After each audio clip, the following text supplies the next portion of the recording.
Hi అండి, నేను మీ అంజని. మరి ఈరోజు హర్రర్ స్టోరీలోకి వెళ్ళబోయే ముందు నాదొక చిన్న రిక్వెస్ట్. ఫర్ బెస్ట్ హర్రర్ ఇంకా థ్రిల్లింగ్ ఎక్స్పీరియన్స్ కోసం తప్పకుండా హెడ్సెట్ని అయితే పెట్టుకోండి. మంచి ఫీల్ అయితే వస్తుంది. ఇప్పుడు ఏం లేట్ చేయకుండా వీడియోలోకి వెళ్ళిపోదాం. హాయ్, నా పేరు దివ్య. మా కాలేజ్లోని ఎక్స్కర్షన్ అని చెప్పి నల్లమల అడవులకి అయితే తీసుకెళ్తున్నారు ఈరోజు.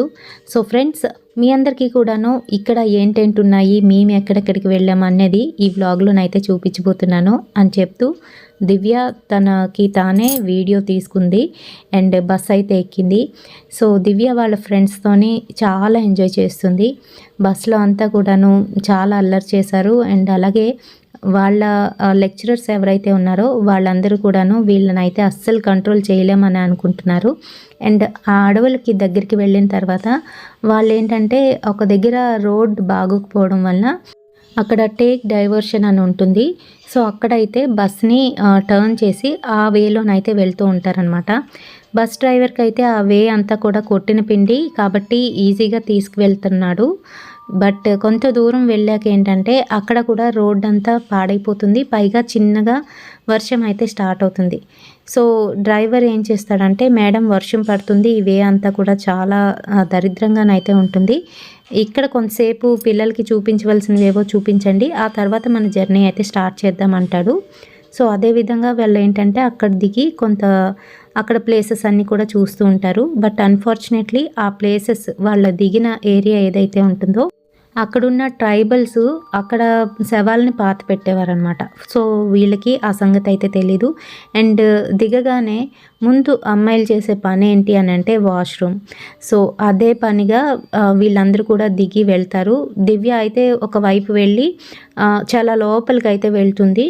సో తన పని కానిచ్చుకొని బయటకైతే వచ్చేస్తుంది. వచ్చిన తర్వాత తనకి ఏంటంటే ఒళ్ళంతా చాలా తిమ్మిర్లు ఎక్కినట్టుగా అయితే అనిపిస్తుంది అనమాట. తనకి ఏంటంటే వామిటింగ్ సెన్సేషన్ అయితే వస్తుంది. అండ్ అలాగే బస్ దగ్గరికి వస్తుంది కానీ చాలా నీరసంగా అనిపిస్తూ ఉంటుంది అనమాట. హెడేక్ కూడా స్టార్ట్ అవుతుంది. సో దివ్య ఏంటంటే ఒక వ్లాగర్, తను యూట్యూబ్ రన్ చేస్తుంది అప్పటికే. అండ్ తను అక్కడ ఉన్నవన్నీ కూడా షూట్ చేయాలనుకుంటుంది కానీ బట్ తన బాడీ అయితే తనకి సహకరించట్లేదు. తన ఫ్రెండ్స్ మటుకు అక్కడంతా కూడా చుట్టూ చూస్తూ హ్యాపీగా ఎంజాయ్ చేస్తున్నారు. దివ్య రావే, ఇంకా అక్కడ ఏం చేస్తున్నావు, ఇక్కడంతా కూడా ఎక్స్ప్లోర్ చేయాలి కదా, కమాన్ రా అని పిలుస్తున్నారు.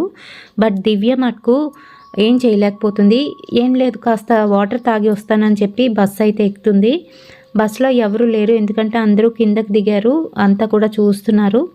సో క్లీనర్ అయితే ఉంటాడు. ఏంటమ్మా ఏం కావాలి అని అడుగుతాడు. ఏం లేదు, వాటర్ తాగేసి వెళ్ళిపోతానని చెప్పి తనైతే వాటర్ తాగుతుంటుంది. మరో పక్క క్లీనరు తిని వంక అదొక రకంగా చూస్తూ ఉంటాడు. తనకేం అర్థం కాదు. చిచి అనుకొని బాటిల్ అక్కడే పెట్టేసి కిందకైతే దిగేస్తుంది. బట్ తనకి చాలా నీరసంగా ఉంటుంది. తన కెమెరా ఆన్ చేసి మళ్ళీ తన ఫేస్ వైపు అయితే పెట్టుకుంటుంది. బట్ కెమెరాలోని ఈసారి దివ్య ఫేసు చాలా వియర్డ్గానైతే కనిపిస్తుంది. షాక్ అయిపోతుంది. ఇదేంటి ఇలా ఉన్నాను అని చెప్పి తను మేకప్ అంతా కూడా మళ్ళీ సెట్ చేసుకొని మళ్ళీ పెట్టుకుంటుంది. కెమెరా మటుకు అలాగే ఉంటుంది అండ్ చిన్న గ్లేజ్ కూడా వస్తుంది. సో తనకి ఏమీ అర్థం కాదు. సరే అని చెప్పి నేచర్ వ్యూ అంతా కూడా చూపిస్తుంది అండ్ తన వ్లాగ్ చేస్తూ ఉంటుందన్నమాట. ఈలోగా వర్షం కూడా తగ్గుతుంది. మళ్ళీ వాళ్ళ జర్నీ అయితే స్టార్ట్ అవుతుంది. సో స్టార్ట్ అయిన దగ్గర నుంచి ఇంకా దివ్యకి చాలా నీరసంగా ఉంటుంది. హై ఫీవర్ అయితే వచ్చేస్తుంది. సో తను అక్కడ ఎంజాయ్ చేయలేకపోతుంది.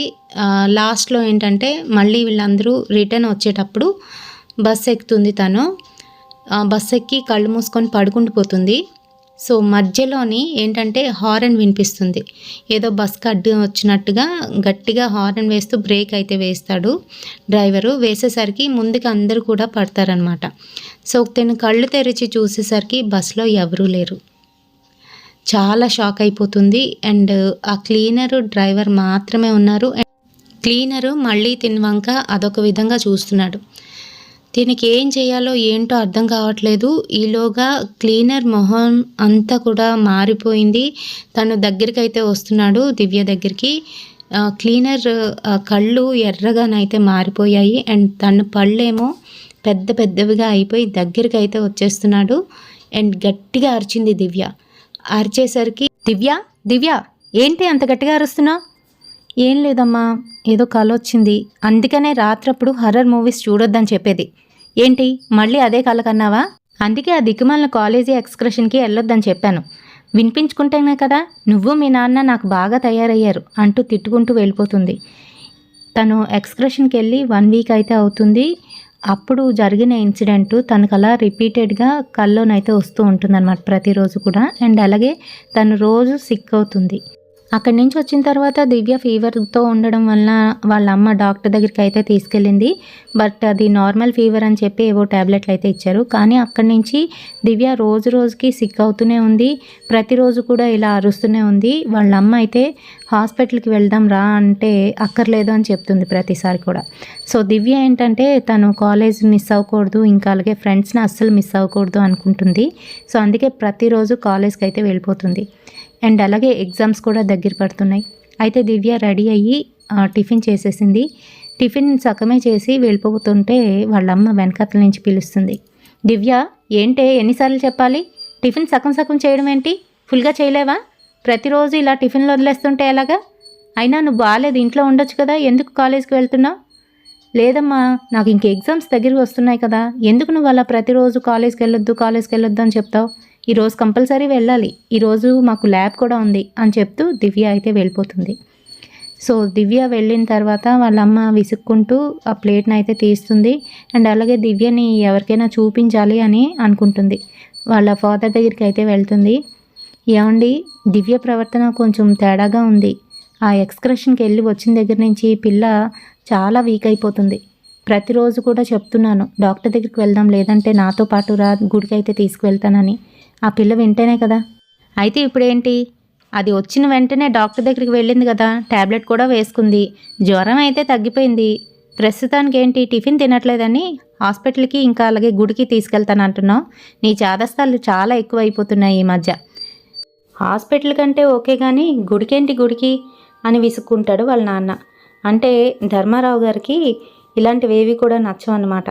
పాపం శాంతకి ఇలాంటి వాటిల్లోని బాగా నమ్మకం ఎక్కువ. ఇంకా అలాగే ప్రతి విషయం కూడాను ఏంటి అని పరిశీలనగా అబ్జర్వ్ చేయడం బాగా అలవాటు. అయితే కాలేజ్కి వెళ్తున్న దివ్య తన బండి రిపేర్ వచ్చిందని చెప్పి తన ఫ్రెండ్ బండి మీద అయితే వెళ్తుంది. మధ్యలోని దివ్యకి ఏంటో కళ్ళు తిరుగుతున్నట్టు అనిపిస్తుంది. సో తన ఫ్రెండ్ మీద అయితే ఇలా వాలిపోతుంది. ప్రియా, ఏంటో నాకు కళ్ళు తిరుగుతున్నాయే, మార్నింగ్ టిఫిన్ చేసావా? చేశాను, హాఫే తిన్నాను. మరి హాఫ్ తింటే ఇలాగే ఉంటుంది పరిస్థితి. ఏం చదువుతో ఏం బుర్రలోకి ఎక్కుతుంది? పూర్తిగా టిఫిన్ చెయ్యాలి కదా. అయినా మీ మమ్మీ రోజు తిట్టడమే. అయినా ఎక్స్కర్షన్కి వెళ్ళిన దగ్గర నుంచి నువ్వేంటో బాగా సిక్ అవుతున్నావు. ఒకసారి డాక్టర్ దగ్గరికి వెళ్ళవే. మా అమ్మ కూడా ఇలాగే తిడుతుంది, ఇంకలాగే నా బుర్ర తినేస్తుంది, ఇక్కడ నువ్వా అని తిడుతుంది దివ్య. సరే పద వెళ్దాం, కాలేజ్కి లేట్ అయిపోతుంది అని చెప్తూ ఇద్దరు కాలేజ్కి అయితే వెళ్తారు. కాలేజ్కి వెళ్ళిన తర్వాత కూడా దివ్య ఏంటంటే తన ప్రవర్తనలో చాలా చేంజెస్ వచ్చేస్తాయి. ఆ రోజు నుంచి ఏంటంటే తన కళ్ళు రెడ్గా నైతే అయిపోతాయి. దివ్య, నీ కళ్ళు ఏంటి అంత రెడ్గా అయిపోయి? ఏంటి రెడ్గా అయ్యాయా? ఏది అని చెప్పి తన ఫోన్లోనైతే చూసుకుంటుంది. నిజంగానే కళ్ళు రెడ్గా అయిపోయి ఉంటాయి. సో వాళ్ళ ఫ్రెండ్స్ అందరూ ఏంటంటే దివ్య ఒకసారి డాక్టర్ దగ్గరికి వెళ్ళవే, ఏంటో తెలుస్తుంది, చాలా సిక్ అయ్యావు, ఫేస్ కూడా చాలా మారిపోయింది అని చెప్తూ ఉంటారు. ఈలోగా ల్యాబ్ ఎగ్జామ్ ఉందని చెప్పి ల్యాబ్లోకి అయితే వెళ్తారు. అక్కడ ఎగ్జామ్ జరుగుతున్న టైంలోనే ఏంటంటే టెస్ట్ చేస్తున్న టైంలోని దీనికి వామిటింగ్ సెన్సేషన్ వస్తుంది. అనుకోకుండా తను అక్కడ వామిట్ చేస్తుంది. అదేంటంటే తనకి అక్కడ బ్లడ్ అయితే పడుతుంది. ఇంకా అది చూసిన దివ్య కళ్ళు తిరిగి పడిపోతుంది. వెంటనే అక్కడ ఉన్న వాళ్ళందరూ కూడా ఎలక్ట్ అయ్యి దివ్యని హాస్పిటల్కి అయితే తీసుకువెళ్తారు. హాస్పిటల్లో జాయిన్ చేస్తారు కానీ దివ్య కండిషన్ ఏమాత్రం అర్థం కాదు డాక్టర్కి. అసలు ఏం జరుగుతుంది ఏంటి అనేది తెలీదు. సో వాళ్ళ పేరెంట్స్ కూడా వస్తారు. సో హాస్పిటల్లోని ఫిజిక్స్ లెక్చరర్ అయిన సుమ గారు శాంత దగ్గరికి అయితే వస్తారు. వచ్చి మేడం మీతో కొంచెం మాట్లాడాలి అని పక్కకు రమ్మంటుంది. ఏంటి మేడం, ఏంటి విషయం అని అడిగితే, లేదండి మేము మొన్న ఎక్స్కర్షన్కి వెళ్ళాం కదా, ఆ రోజు ఒక విషయం అయితే జరిగిందండి, అదే మీతో మాట్లాడదామని. ఏంటి మేడం, ఏం జరిగింది? ఆ రోజు వాష్రూమ్స్ కానీ బస్సు అయితే ఆపారండి. మేమందరం కూడా దిగి తల వైపు వెళ్ళాము. దివ్య మటుకు కొంచెం దూరంగా వెళ్ళింది. నేను కూడా దివ్య వెనకాతలే వెళ్తూ కొంచెం దూరం వెళ్ళిన తర్వాత అక్కడ ఆగిపోయాను. దివ్య మటుకు లోనకి వెళ్ళింది. ఆ తర్వాత దివ్య వచ్చిన దగ్గర నుంచి దివ్యలో చాలా చేంజెస్ అయితే కనిపించాయి. అండ్ నేను ఎందుకు పర్టికులర్గా చెప్తున్నాను అనంటే, నేను పారానార్మల్ యాక్టివిటీస్‌ని ఇట్టే కనిపెట్టేయగలను. ఏంటంటే, మా నాన్నగారు తాంత్రిక విద్యని నేను కూడా కొంచెం అభ్యసించాను. సో, దానివలన నేను కనిపెట్టగలిగానండి. మీ అమ్మాయిలో చాలా చేంజెస్ అయితే వచ్చాయి. అవును మేడం. నేను అదే అనుకుంటున్నాను. ఇంట్లో ఎంత చెప్పినా నా మాట ఎవరు వినరు. వాళ్ళ నాన్నగారు గానీ, లేదంటే ఈ అమ్మాయి గానీ నా మాట అస్సలు పట్టించుకోరు. వాళ్ళ మాటలు వాళ్ళవే గానీ నా మాట ఏనాడు వినరు అంటూ ఏడుస్తుంది. లేదండి, కంగారు పడకండి. మా నాన్నగారు మీకు బాగా హెల్ప్ చేస్తారు కానీ ప్రస్తుతానికి నాన్నగారి హెల్త్ కూడా అస్సలు బాలేదు. అందుకనే ఆయనకి తెలిసిన శిష్యుల్ని ఎవరైనా అప్పచెప్తారు. మీరు వాళ్ళ చేత ఈ అమ్మాయికి ఏం జరిగింది ఏంటి అనేది తెలుసుకోండి అని చెప్తూ ఆవిడైతే వెళ్ళిపోతుంది. వెంటనే శాంత ధర్మారావు గారి దగ్గరికి వచ్చి, ఏమండి విన్నారా, ఇది వాళ్ళ లెక్చరర్ అంట. తను వచ్చి నాకు చెప్తుంది ఆ రోజు ఇది ఏం చేసిందో అనేది. అది లోపలికి ఎక్కడికో వెళ్ళిందంట. అక్కడి నుంచి దీనికి బాగోట్లేదంట. అసలు అక్కడ ఏంటుందో ఏంటో, ఈ పిల్లకి ఏంటి పట్టేసిందో నాకు భయం వేస్తుందండి. పైగా వాళ్ళ నాన్నగారు తాంత్రికులంట. దాన్ని బట్టే ఈవిడ పూర్తిగా విషయాలన్నీ కూడా తెలుసుకోగలిగింది. ఒక పక్క పిల్లకి బాగోపోతే ఇలాంటి మాటలేంటి? అయినా ఆవిడ లెక్చరరా లేదా అంటే తాంత్రికురాలా? ఇలా మాట్లాడడం ఏంటి? లేనిపోనివన్నీ కూడా నీకు బుర్రలోకి ఎక్కించి ఇంజెక్ట్ చేసింది. అనవసరమైన మాటలు మాట్లాడకుండా అసలు పిల్లకి ఏంటి ప్రాబ్లమ్ అనేది తెలుసుకుందాం పద అంటూ డాక్టర్ దగ్గరికి అయితే వెళ్తారు. డాక్టర్ అప్పుడే బయటకు వస్తారు. ఏమైంది డాక్టర్, ఏమైంది మా అమ్మాయికి అని అడిగితే, ఏం లేదండి, అసలు ప్రాబ్లం ఏంటో అనేది మాకు కూడా తెలియట్లేదు. అమ్మాయి ఉన్నట్టుంటే ఫిట్స్ వస్తుంది, ఇంకా అలాగే వామిటింగ్ చేసుకునేటప్పుడు బ్లడ్ని అయితే కక్కుతుంది. బట్ ఎటువంటి ప్రాబ్లం అయితే మాకు కనిపించట్లేదు. స్కాన్ రిపోర్ట్స్ అన్నీ కూడా క్లియర్గానైతే ఉన్నాయని చెప్తారు డాక్టర్. ఒక 24 అవర్స్ అబ్జర్వేషన్లో ఉంచిన తర్వాత బాగుంటే ఇంటికి పంపించేస్తామండి అని చెప్తాడు డాక్టర్. సరే డాక్టర్ అని చెప్పి లోన్కి అయితే వెళ్ళి చూస్తారు. అమ్మాయి అప్పుడైతే నార్మల్గా ఉంటుంది. వామిటింగ్స్ చేసుకునేటప్పుడు బ్లీడ్ అయితే చాలా హెవీగా అయిపోవడం వల్ల బాగా నీరసం అయిపోతుంది. అండ్ అలాగే మొహంలోని కూడాను చాలా చేంజెస్ అయితే వచ్చేస్తాయి. అంతా ఏంటంటే బాగా నుడతలు పడినట్టుగా అనిపిస్తుంది అనమాట ఫేస్ అంతా కూడా. సో ఏజ్లోని ఏంటి ఈ అమ్మాయికి ఇలాంటి కష్టాలు అని వాళ్ళ అమ్మ అయితే బాధపడుతూ ఉంటుంది. మరో పక్క లెక్చరర్ లోపలికి అయితే వస్తుంది. మేడం ఎలా ఉంది ఇప్పుడు దివ్యకి అని అడుగుతుంది. ఏమో మేడం, తను కళ్ళు తెరిస్తే కానీ ఏం చెప్పలేము. డాక్టర్లు అయితే 24 అవర్స్ అబ్జర్వేషన్లో ఉంచి ఆ తర్వాత తీసుకెళ్ళిపోమన్నారు అని చెప్తుంది. ఏం లేదు మేడం, ఏం కాదులేండి, మీరు కంగారు పడవద్దు. ఇంట్లో మీరిద్దరే ఉంటున్నారు కావాలా, సార్ని ఇంటికి వెళ్ళిపోమనండి, నేను మీకు తోడుగా ఉంటాను అని చెప్తుంది. సో లెక్చరరే వచ్చి అడుగుతూ ఉంటే సరేనండి అని చెప్పేసి వాళ్ళ నాన్న అయితే ఇంటికి వెళ్ళిపోమని చెప్తుంది. బట్ ధర్మారావు గారు ఏంటంటే అక్కర్లేదు, నేను ఇక్కడే ఉంటానని చెప్తాడు. ఈలోగా ఫిజిక్స్ లెక్చరరు తనంతట తానే కలుగజేసుకొని, సార్ కాసేపు వెళ్ళి రిలాక్స్ అవ్వండి సార్, మేము చూసుకుంటాం పర్వాలేదు, మా మెరిట్ స్టూడెంట్ని ఎలా వదిలేసుకుంటాం చెప్పండి అని మాట్లాడుతుంది. సరేనండి అని చెప్పి ధర్మారావు గారు అయితే బయటికి వెళ్తారు. నేను ఇంటికి వెళ్ళి కావాల్సినవన్నీ కూడా తీసుకొస్తాను, నువ్వు అమ్మాయి జాగ్రత్త అని చెప్పేసి డబ్బులు కొంచెం అమౌంట్ తన చేతిలో పెట్టి అయితే వెళ్ళిపోతాడు. సో ఇక్కడ వాళ్ళ అమ్మ ఇంకా అలాగే లెక్చరర్ అయితే ఆ రూమ్లో ఉంటారు. ఆ టైంలోని వాళ్ళ అమ్మ ఏంటంటే కూర్చొని ఏడుస్తూ మాట్లాడుతూ అలాగా కాస్త తను ఏంటంటే రిలాక్స్ అవుతుంది. ఈలోగా ఏంటంటే దివ్య లెగుస్తుంది. అది వాళ్ళ లెక్చరర్ అయితే చూస్తుంది. మళ్ళీ దగ్గరికి వెళ్తుంది. దివ్య ఎలా ఉన్నావు, బాగుందా అని చెప్తూ తలనైతే నిమురుతుంది. తల నిమిరిన తర్వాత దివ్య మళ్ళీ కళ్ళు తెరిచి వాళ్ళ లెక్చరర్ని చూస్తూ కళ్ళు రెడ్గానైతే అయిపోతాయి తనకి. మేడం నాకు ఏదో అయిపోతుంది మేడం, ఎవరో నన్ను సూదులతో పొడుస్తున్నారు మేడం అని చెప్తూ ఉంటుంది. సో దివ్య ఏం కాదు, కంగారు పడకని చెప్తుంది వాళ్ళ లెక్చరర్. అండ్ తర్వాత ఏంటంటే, మేడం నాకు కొంచెం అర్జెంట్ పని ఉంది, నాకు ఇంటి దగ్గర నుంచి కాల్ వచ్చిందని చెప్పి వాళ్ళ లెక్చరర్ అయితే వెళ్ళిపోతుంది. వెళ్ళిపోయిన తర్వాత నుంచి దివ్యకి అస్సలు బాగోకుండా ఇంకా ఎక్కువ ఇబ్బంది అయితే కలుగుతుంది. డాక్టర్లు వస్తారు, అన్ని టెస్టులు చేస్తూ ఉంటారు. తనకి సిలైన్ ఎక్కించడానికి ప్రయత్నిస్తూ ఉంటే నర్వ్ దొరకదు, చాలా ప్రాబ్లం అవుతుంది. ఇంకా వాళ్ళ ఫాదర్ని కూడా పిలుస్తారనమాట, ఇమీడియట్గా రండి, అసలు బాగాలేదు, కండిషను సీరియస్గా ఉంది అని చెప్పి. సో ఆ టైంలోనే ఏంటంటే ఇంకా పిల్ల అసలు బతకదేమో అనే రేంజ్లోకి అయితే వెళ్ళిపోతారు.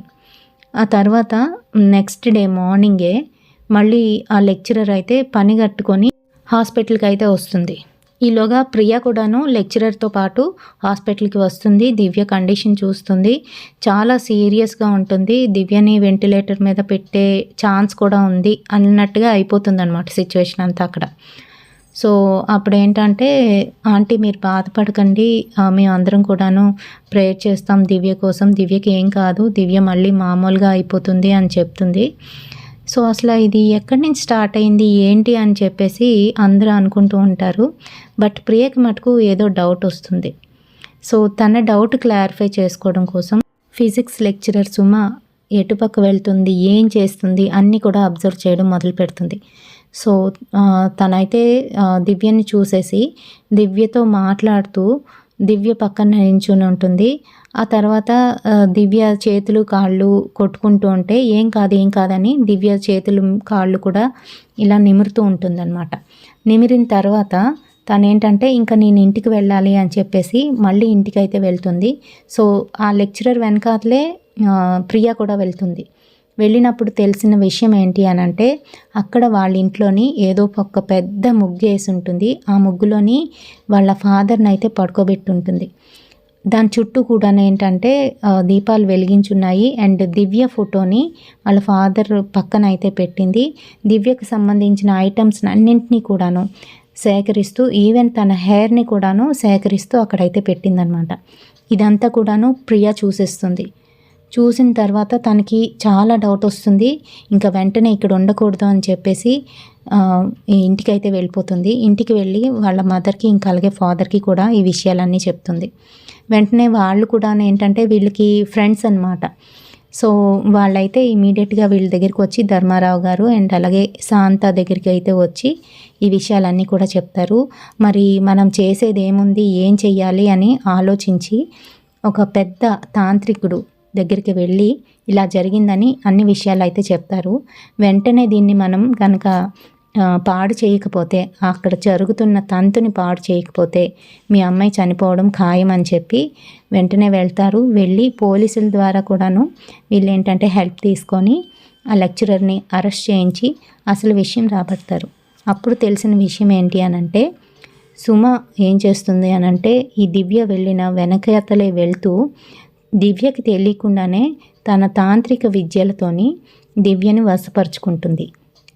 అండ్ అలాగే దివ్య ప్రాణాన్ని వాళ్ళ ఫాదర్ ప్రాణంతో కలిపి వాళ్ళ ఫాదర్ని ఇంకా బతికించాలని చెప్పేసి ఇలాంటి తాంత్రిక విద్య చేస్తూ ఆ పూజని మొదలు పెడుతుంది. సో అందుకనే రోజు రోజుకి అక్కడ దివ్య అయితే క్షీణించుకుపోతుంది. ఇక్కడ వాళ్ళ నాన్న రోజు రోజుకి యవ్వనవంతుడిగా మారుతున్నాడు. అంటే మెల్లమెల్లగా చేంజెస్ అనేవి వస్తున్నాయి. సో ఇప్పుడు దీన్ని ఎలా ఆపాలి అని చెప్పేసి అందరూ అడుగుతూ ఉంటారు. ఆ తాంత్రికుడు ఏం చెప్తాడంటే, ఎవరైతే ఇది స్టార్ట్ చేశారో ఆవిడ పళ్ళు అయితే తీసేయాలి, పళ్ళు విరగొట్టాలి. విరగొట్టినప్పుడు ఏమవుతుందనంటే వీళ్ళ శక్తి ఏదైతే ఉంటుందో వాళ్ళ గోరుల్లోని, పళ్ళలోని, ఇంకా అలాగే తలలోని కూడా ఉంటుంది. అండ్ తాంత్రిక పూజలు చేసేటప్పుడు ఆ మంత్రాల ఉచ్చారణ సరిగ్గా లేకపోతే అది బెడ్స్ కొడుతుంది, ఇంకా అలాగే అది పని చేయదన్నమాట. సో అందుకనే పళ్ళు విరగొట్టమని చెప్తూ ఉంటారు. అయితే ఇలా పళ్ళు విరగొట్టమంటే వీళ్ళు ఏంటంటే వెళ్తారు, బట్ పోలీసులు అయితే అడ్డుకుంటూ ఉంటారనమాట. కానీ ఆ తాంత్రికుడు ఏం చెప్తాడంటే, మీరు కనుక అడ్డుకున్నట్లయితే అనవసరంగా ఈ అమ్మాయి చనిపోతుంది అని చెప్తాడు.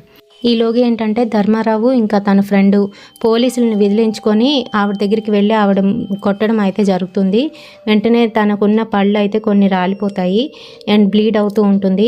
అయితే ఈలోగా పోలీసులు వచ్చి అడ్డుకుంటారు. అండ్ తనేం చెప్తుంది అని అంటే, మీరు నన్ను కొడతారు కదా, ఎలాగైనా మీ మీద నేను పగ తీర్చుకుంటాను, నేను తర్వాత అయినా నేను మీ మీద పగ తీర్చుకుంటాను అని కసితో అంటూ ఉంటుంది. ఈలోగా పోలీసులు తనని అరెస్ట్ చేసి తీసుకువెళ్తూ ఉంటే అప్పుడు దివ్య వాళ్ళ మదర్ వచ్చి అంటుంది, అసలు నా కూతురు నిన్నేం చేసింది, నువ్వెందుకు నా కూతురు మీద పగబట్టావు, ఒక గౌరవనీయమైన వృత్తిలో ఉంటూ ఇలాంటి పాపిష్టి పనులు చేయడానికి నీకు మనసెలా ఒప్పింది అంటూ ఏడుస్తుంది. సో ఆ మాటకి తనేం చెప్తుందనంటే, మరేం చేయమంటావు, నీ కూతురు చేసిన పని బాగుందా, 4 వారాల క్రితం నేను నా లెక్చరర్తోని సన్నిహితంగా ఉండేటప్పుడు వచ్చి చూసేసింది. పైగా ప్రిన్సిపల్కి కంప్లైంట్ చేస్తానంది. అంతేకాదు కాలేజీలోని ఇదొక్కరిదాయే వర్జిన్ అంటే కన్యపిల్ల.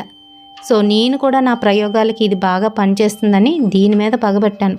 నేను ఇప్పుడిప్పుడే నేర్చుకుంటున్న నా తంత్ర విద్యతోని దీన్ని వశపరుచుకొని మా నాన్న బాడీలోకి దీని రక్తాన్ని అయితే చేర్చి మా నాన్నని బతికించాలనుకున్నాను. ఇందులో తప్పేముంది అని క్యాజువల్గానైతే చెప్తుంది. ఆ మాటలు వినగానే అందరికీ షాక్ అన్నమాట. అయితే వెంటనే అక్కడ ఉన్న లేడీ కానిస్టేబుల్ సుమని ఒకటి కొట్టి అక్కడి నుంచి తీసుకువెళ్ళిపోతుంది. అండ్ వీళ్ళందరూ కూడాను దివ్య దగ్గరికి అయితే వెళ్తారనమాట. దివ్య అప్పటికే కొంచెం స్పృహలోకి అయితే వస్తుంది. అండ్ ఆ తాంత్రికుడు తన తంత్ర విద్యతోని మళ్ళీ దాన్ని తిప్పి కొట్టడం అనేది జరుగుతుంది. అండ్ తన బాడీలో ఉన్న దుష్ట శక్తిని పోగొట్టేందుకు ఒక తాయెత్తుని అయితే కడతాడు. అండ్ అలాగే అక్కడ వాళ్ళ ఇల్లు ఏదైతే ఉందో అక్కడంతా కూడా శుద్ధి చేస్తాడనమాట. ఒకసారి క్లెన్స్ అయిపోయిన తర్వాత అక్కడంతా కూడా నార్మల్గానైతే అయిపోతుంది. సో ఏం జరుగుతుంది అని అంటే దివ్య ఎక్స్కర్షన్కి వెళ్ళే ముందే ఈ రకంగాను వాళ్ళ లెక్చరర్తోని ఇంకొక లెక్చరర్ ఉండడం అనేది చూస్తుంది. వాళ్ళిద్దరికీ కూడాను వార్న్ అయితే చేస్తుంది అనమాట. కాలేజ్లో ఇలాంటివి ఏంటి అని చెప్పేసి ప్రిన్సిపల్కి చెప్తానని కంప్లైంట్ చేస్తానని చెప్తుంది. సో అందుకనే తను పగబడుతుంది. ఏం చేయాలి అని చూసే టైంలో ఏంటంటే వాళ్ళ నాన్నగారికి బాగోదు. సో అతన్ని బతికించుకోవాలి. అలా తన నాన్న బతకాలి అని అంటే ఎవరో ఒక కన్నెపిల్ల అయితే చావాలి. సో తినేం చేస్తుందనంటే తన గురించి అంతా కూడా తెలుసుకుంటుంది. బాయ్ ఫ్రెండ్స్ ఎవరైనా ఉన్నారా లేదంటే ఏమైనా రిలేషన్లో ఉందా అనేది తెలుసుకుంటుంది. సో తను ఎవరితో కూడా లేదు అండ్ వర్జిన్ అని తెలుసుకుంటుంది. అందుకనే వెంటనే తిన మీద ప్రయోగాలు అయితే స్టార్ట్ చేసేస్తుంది. కరెక్ట్గా అదే టైంలోని ఎక్స్కర్షన్కి వెళ్ళడం, ఇంకా అక్కడ ఏంటంటే తిను వెళ్తున్న దారిలోనే తను కూడా వెనకాతలే మెల్లగా వెళ్ళి తనైతే వశపరుచుకుంటుంది. అక్కడ ఒక ప్రొసీజర్ అయితే చేస్తుంది. సో దానివల్ల ఏంటంటే దివ్యకి హెడేక్ రావడం ఇంకా అంతా చేంజ్ అయిపోతుంది అనమాట. తన కాలి కింద ధూళిని సేకరిస్తుంది. అలాగే ఒక్కొక్క రోజు ఒక్కొక్క ఐటమ్ని అయితే తెచ్చి తను అక్కడ చేయవలసిన రిచువల్ ఏదైతే ఉంటుందో అది చెయ్యాలన్నమాట. సో ఆ రకంగా చేసే లోపు ఇవన్నీ కూడా జరుగుతూ ఉంటాయి. ఆ తర్వాత ఏంటంటే ఫైనల్గా తను చనిపోతుంది. కానీ దివ్య అదృష్టమో వాళ్ళ తల్లిదండ్రులు చేసుకున్న అదృష్టమో కానీ అదైతే బెడ్స్ కొట్టింది. అండ్ తను మళ్ళీ నార్మల్ స్టేజ్కి రావడానికి ఒక 3 వీక్స్ అయితే పట్టింది. మరి ఇప్పుడు దివ్య అయితే హ్యాపీగానే ఉంది. వీడియో నచ్చితే తప్పకుండా ఒక లైక్ అయితే వేయండి, షేర్ చేయండి మీ ఫ్రెండ్స్ అండ్ ఫ్యామిలీ మెంబర్స్కి. మరిన్ని ఇలాంటి హర్రర్ వీడియోస్ కోసం తప్పకుండా ఫాలో అయిపోండి SRK టిప్స్. రేపటి సరికొత్త వీడియోతో మళ్ళీ మీ ముందుకు వచ్చేస్తాను. Until then bye.